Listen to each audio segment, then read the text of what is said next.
शेतकरी मित्रांनो नमस्कार. तर आपण आपल्या खड छाटणी झालेल्या बागेमध्ये आहोत.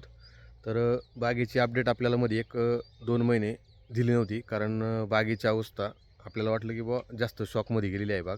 म्हणून ती व्हिडिओ टाकल्याच्यानंतर बाकीच्या लोकांच्या मनावरती परिणाम होण्यापेक्षा आपण आपल्या पद्धतीने म्हणलं, ज्यावेळेस आपण पाणी सोडू त्यावेळेस आपण बागेची कंडिशन दाखवू. तर साधारणतः बागेला पाणी सोडून 15 ते 16 दिवस झालेले आहेत. तर ही आत्ता ही आहे.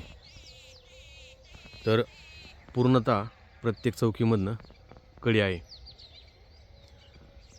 ही अशी अवस्था आहे बागेची आता.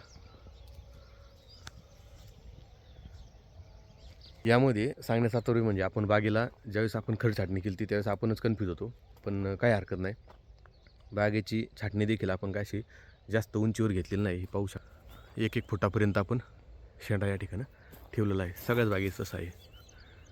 काड्यापैकी चांगल्या पद्धतीने आपल्याला कळी निघलेली आहे. तर ज्यांना कोणाला खड छाटणी करायची आहे किंवा घ्यायची आहे त्यांनी बिनधास्त खड छाटणी घेऊ शकता.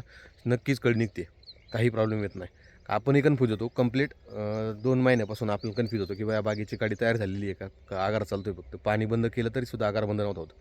आत्तासुद्धा काही ठिकाणी आगार आहे, परंतु त्याला काही घाबरून जाण्यासारखं काही नाही, कारण क्षमतेने बसलेली आहे. त्यामुळे नक्कीच आपल्याला या बागेमधून कळी निघणार आहे. ज्या कोणाला शेतकरी मित्रांना बागेच्या छाटण्या करायच्या आहेत तर आंबेबारामध्ये समजा फेब्रुवारीच्या नंतर बऱ्यापैकी छाटण्या जर केल्या तरी देखील बागेमधून आगारा निघत नाही, वॉटरशूट निघत नाही. पाण्याचं प्रमाण व्यवस्थित असतं, त्यामुळे काही हरकत येत नाही. वातावरण क्लायमेटिक कंडिशन बदल झालेला असतो, त्यामुळे नक्कीच बागेमध्ये तुम्ही खड छाटणी घेऊ शकता. परंतु काही लोकांचे 2-3 दिवसामध्ये एक मला कॉल आलेत की बाबा साहेब यामध्ये आमच्या बागेवरती वॉटरशूट किंवा केन निघतं आहे.